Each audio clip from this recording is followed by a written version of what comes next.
admitting you have a skill set, that's not prideful. Saying, hey, I'm a better chemical engineer than you, even if it's true, it's not something you'd say, because that comparison then, it brings this wrong spirit in there.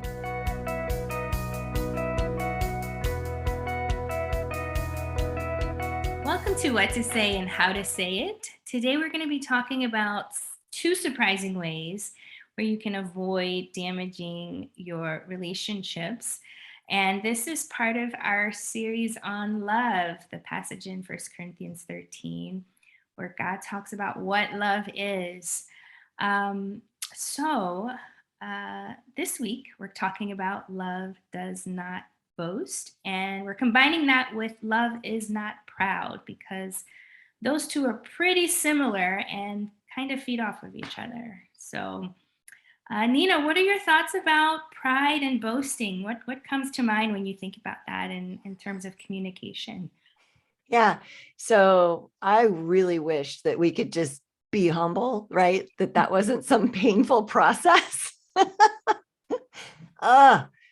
Stab me in the heart here. It's a thing. I remember when my first book came out, I got endorsed by Shanti Feldhahn and Dr. Kevin Lehman, and all of it happened on the same day. And there was some wonder thing that happened. And I was like, I don't remember what it was that happened, but I was really stoked about it. And I said, Lord, please don't ever let me think this is about me. Please keep me humble. Yeah. Okay. So here's what happened though. So the next day I go to church. Now this is a church that I've been going to for like a decade. I knew all the rooms. I taught vacation Bible school there. I did, I worked in the nursery and I helped out.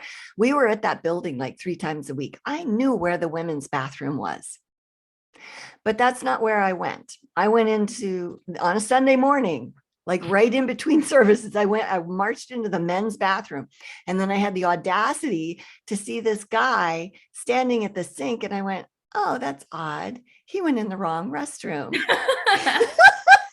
Like the paint isn't even the right color. And my first thought is how I'm right and he's wrong, right? And he's looking at me, his eyes are big.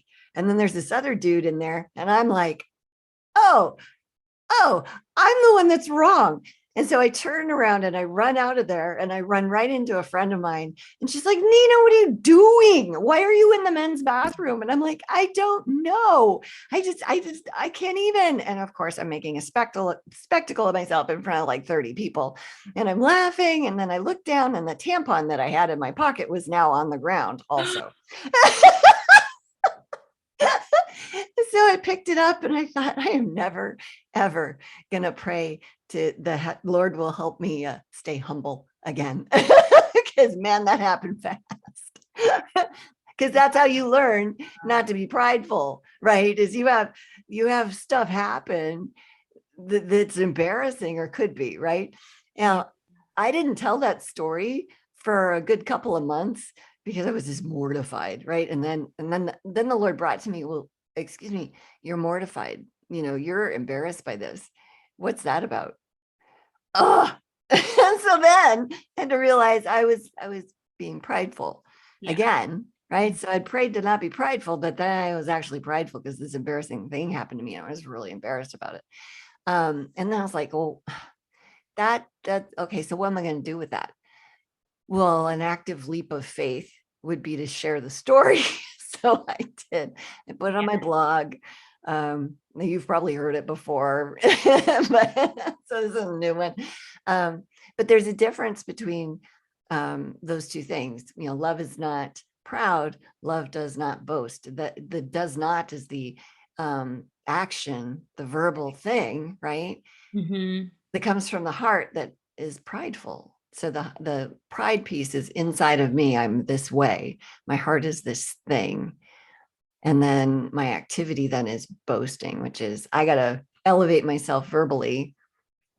And sometimes it's even worse than that. Right. So I'm not. Oh, yeah. Yeah. I think pride at its worst leads us to do the most heinous things.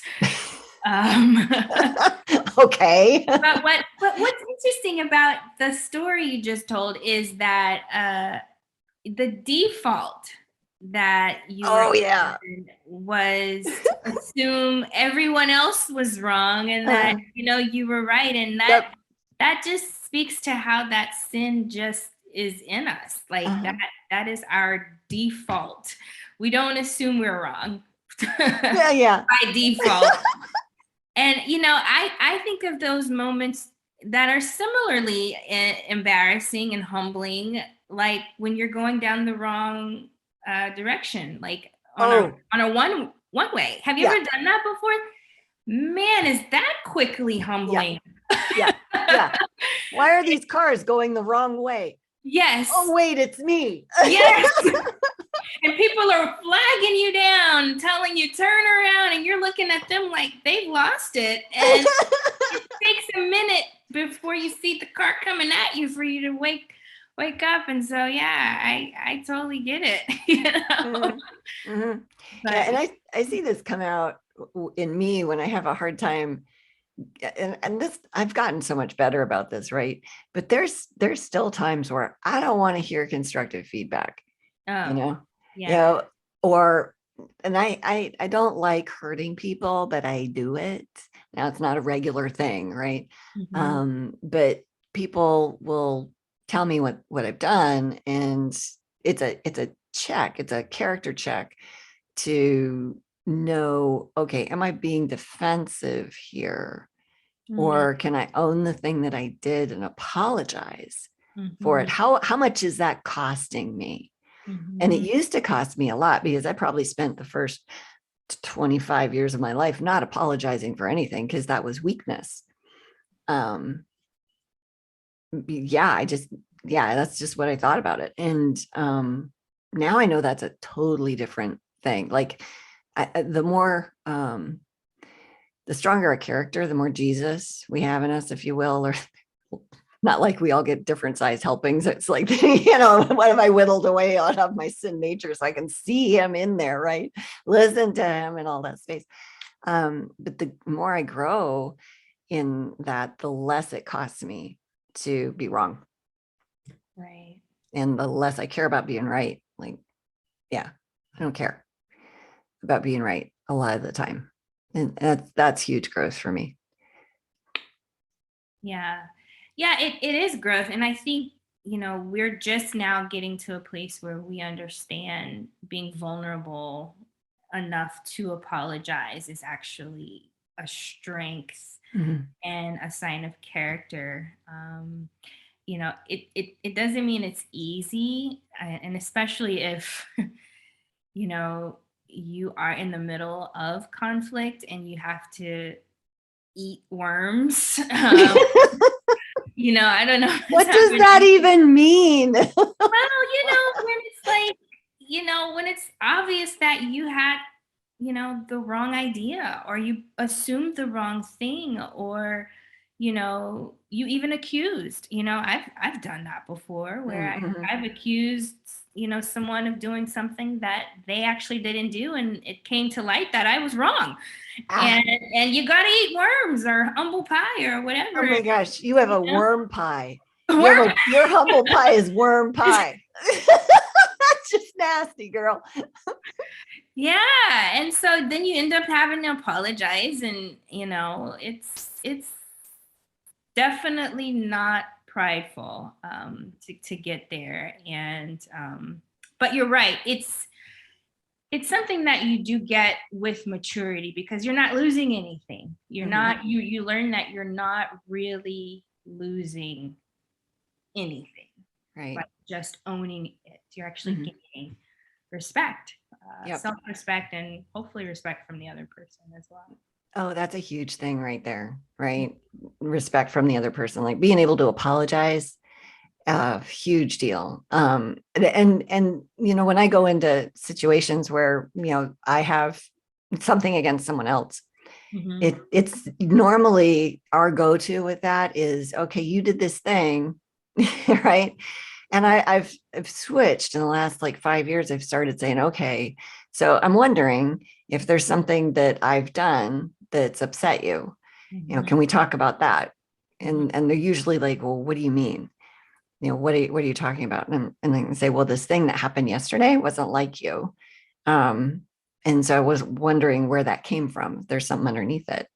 And I like that approach because I've learned a lot of times there's something that started that reaction that I had something to do with it. Right. And so there's a piece for me to own. And then there's other times where that person was just having a bad day, man, and they just took it out on me because I was handy. But calling attention to it in a way that's gentle, then that's opening a door relationally. So you don't let it just slide by because that's not respecting yourself. But you don't go in with your gloves on. Yeah, I can remember sitting around with a bunch of people one time. Well, and this used to happen a lot, actually. We'd go visit people, and you're sitting around in the evening, and somebody starts talking about somebody who's not there. And then somebody else is piling onto that. And then, and I had that awareness. And I used to participate in that. But at some point I got this awareness because it didn't feel good. It's like the Holy Spirit was saying, what are you doing? No, don't participate in that. And, being in that space of contemptuous condemnation, that comes from a place of judgment and pride within me. Right. Yeah. And the fact that I could actually participate in it, oh my goodness, that's ugly. Right. And so choosing not to do that, and somebody said to me one time, hey, Nina, you're being awful quiet over there. Don't you have a problem with so-and-so too, or something like that? And I said, I don't think it's right to talk about people when they're not here to defend themselves. My guess is they're doing their best. And if I have an issue with them, I'll bring it up with them. That was like throwing a dead fish on the table in that conversation. Like there's a silence, and I was like, okay, I'm going to go get a cup of coffee. I just got up and left the room because I didn't know what to do with that. But I felt good about not participating in it. And I've found too that the hardest times to apologize are the times or to be humble, whatever it is. But it's when I want something, when I think I'm entitled to something. When I give all that up, when I lay it all down and I go, you know what, I'm going to have what I have because God decides I'm going to have this, then okay, then I don't worry about it. I don't need something from some other person or need them to be a certain way. I don't need to have everybody think I'm cool and all that. Because my daddy thinks I'm cool because he made me that way, right? Flaws and all. And there's plenty of those, but they don't, you get a confidence that's, and that's not being prideful. Saying you're good at, you're an engineer, right? What kind of engineering do you do? So I'm a chemical engineer. Chemical engineer. I knew it started with a C, but there's several of those. Yes. Okay. Yeah. So it's okay for you to say, hey, I'm really good at being a chemical engineer. I'm good at that. I got those skills, right? That admitting you have a skill set, that's not prideful. Saying, hey, I'm a better chemical engineer than you, well, you would actually, that'd be true because I'm not a chemical engineer, but even if it's true, it's not something you'd say because that comparison then, it brings this wrong spirit in there, the contemptuous, better than, now there's a hierarchy of whatever, and you don't need to do that because you're good at what you do. And who cares who knows that, you're going to go do your thing and get paid for it, right? I hope. I hope you get rewarded nicely for that. You should. Yeah. No, and it's funny you bring that up because I was just thinking about this situation where you do have to sort of share your credentials or share the things that you're good at. For instance, like in an interview or, you're presenting to a group of people and they want to know that you know what you're talking about, or it's necessary to let them know, and how that fits with this topic of boasting. There are times where it is appropriate, I think, to sell yourself, quote Mhm. unquote. But there's a way to do it, I find, especially in the context of Christian atmospheres where we're at church or, at work. Mhm. It's harder when you're at work, but, to do so in a way that shines a light on the work itself, or shines Mm. a light on, the other people that Mhm. you're working with, or the Yeah. organization that you're working for, and less about how great you are, Mhm. and your contribution. And so, um, over the years, I've learned how to do that, and I feel like it goes over a lot smoother than those conversations where you just have to let people know Mm. how great you are. The respect comes a little easier. Yeah. Yeah. And I think there's a difference between being defensive and being prideful, which I'm Mhm. as guilty as anybody of doing, right? Yeah. Um, I hate that. But there's, like you said, there's situations where people have to have confidence in you. If they're going to hire you to do XYZ, they need to be able to trust that you're going to be able to pull that off. Right. And it's really no different than what we do. Having people know the certifications and the Mhm. schooling and the background and all of that kind of stuff. Yeah, Right. I wouldn't have any business clients if people didn't know that I've been doing business stuff for decades. Right. You Right. know, um, teaching leadership at Carnegie, and coaching entrepreneurs and all that. But saying, hey, I'm so neat because I'm doing all that. Like, I don't care. Like, it's more about how does this apply to this situation at hand, Mhm. and I Mhm. don't always handle that well. Like, I don't, I had a major miss recently where I actually got defensive because somebody didn't know something and they accused me of something else. And I was like, what was it in me? And honestly, it's imposter syndrome, Mm. which Mm. is a thing, right? Most leaders, it's Mhm. not at our worst, at our most insecure, there's a piece of that in us. And I think Mhm. part of that comes with the territory, because what's really true is half the time you don't know what you're doing. You may have done this some other space in similar format, but there's this new frontier you're crossing, and you may believe and be 100% sure you're going there and nobody's going to die, but how that's all going to play out, man, that's just going to have to come as we go. But we know that.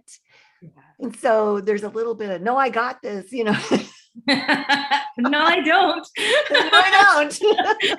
Maybe I don't. Hey, God, you got this, right? We forget Yes. that piece. We forget. No, that's definitely true. And especially being a female in the work that I do, and a minority, I'm constantly running into that, because Mhm. the people that are in those high positions don't look like me. They're usually, male, and they're Mhm. seasoned, and so it's like I got to overcome a whole lot, Yeah. So that, you're right, imposter syndrome is very real. Um, but I love what the scripture says about boasting in the Lord, Mhm. because oh golly gee, I have had to depend on the Lord for Mhm. many, many, many projects and deals, where he just deserves all the glory for. Mhm. Mhm. So 100%, it's him doing it through us. Yeah. And Paul talks about boasting in his weakness, Mm, you mhm, know, mhm. that's a thing to look at. Yeah, here's all the places where I'm messed up. Well, that could take 5 hours to get through, right? All the places where, if we're really going to be honest, you know, and thank God we're all the same. And I know that, because, Yeah. yeah. I wish we did more of that. I wish that we could have those type of conversations more readily and more easily with each other, where we could just say, hey, listen, I'm not that great over here. Mhm. You might have better ideas than me. I mean, there are leaders that I've had in my career where that is presented, Mhm. and I've noticed that that really changes the atmosphere in the room Mhm. when the person that is in charge, the person that has the most responsibility, can admit, I'm not the best at whatever, spreadsheet, or, Yeah, yeah. keeping track of time, or whatever it is. It's Mhm. almost like everyone else is given the freedom to now not be perfect, Yeah, right?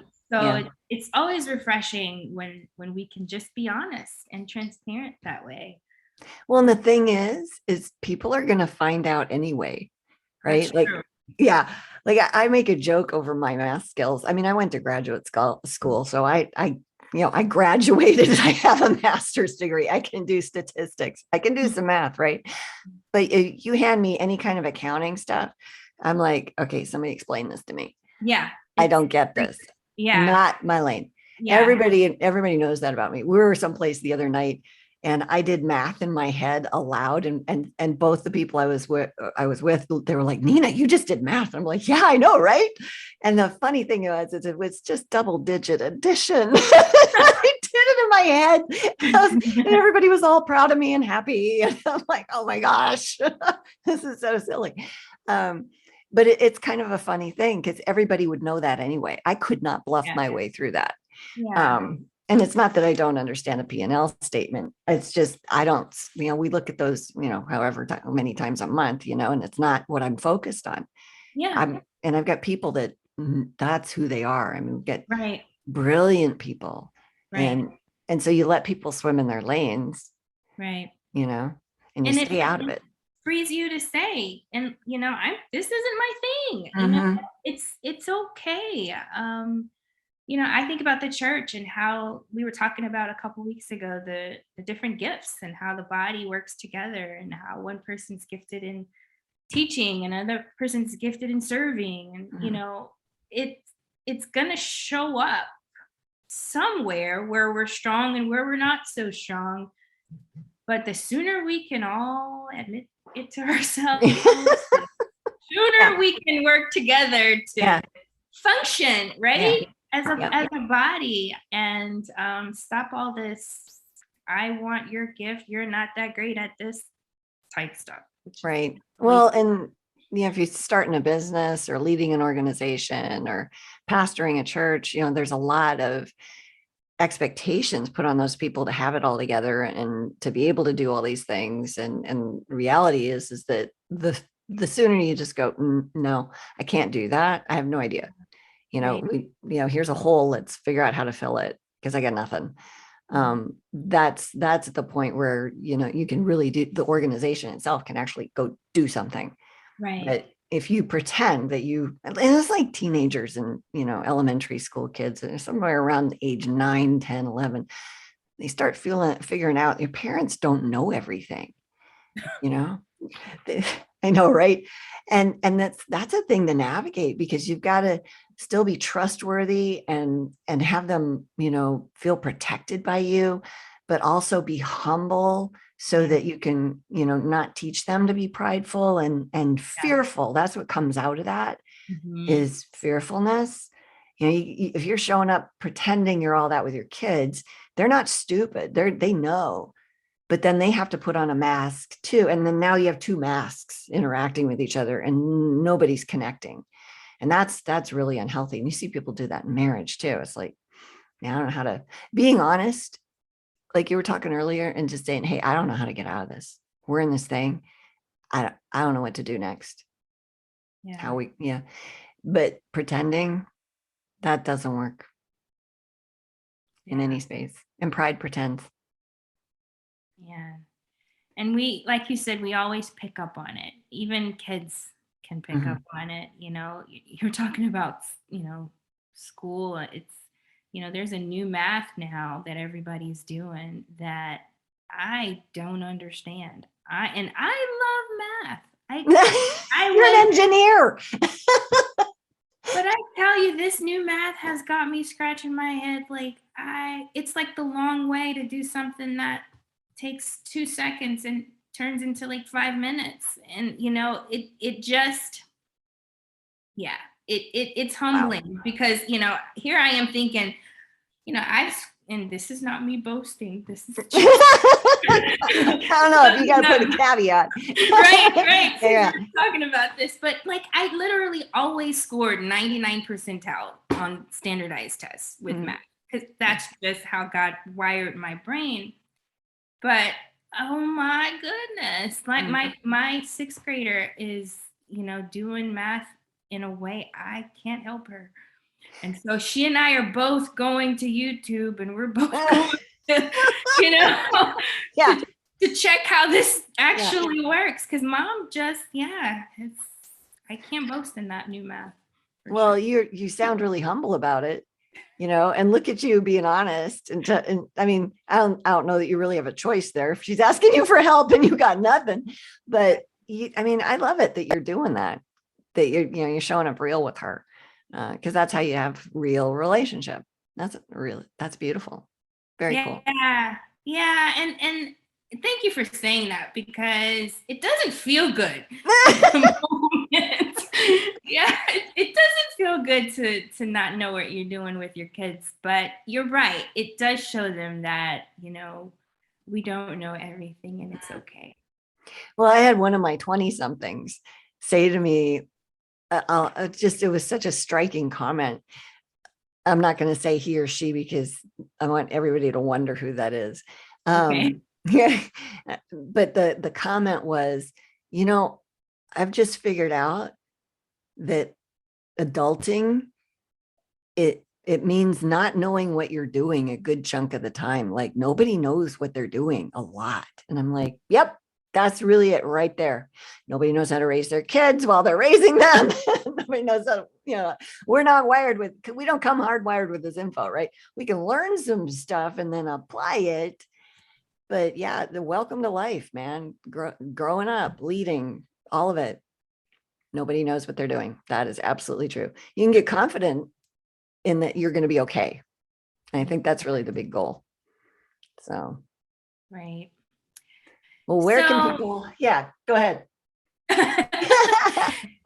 we have talked a lot about love and how it shows up, and pride and boasting is definitely a place where we need to work on if we want to be more loving. So if you want to know more about how to do that, check out our website, greaterimpact.org. We have a free ebook where you can download and some other goodies. We do coaching, we work with couples, we work with leaders. We want you to show up at your very best at work, home, and church. So come check us out.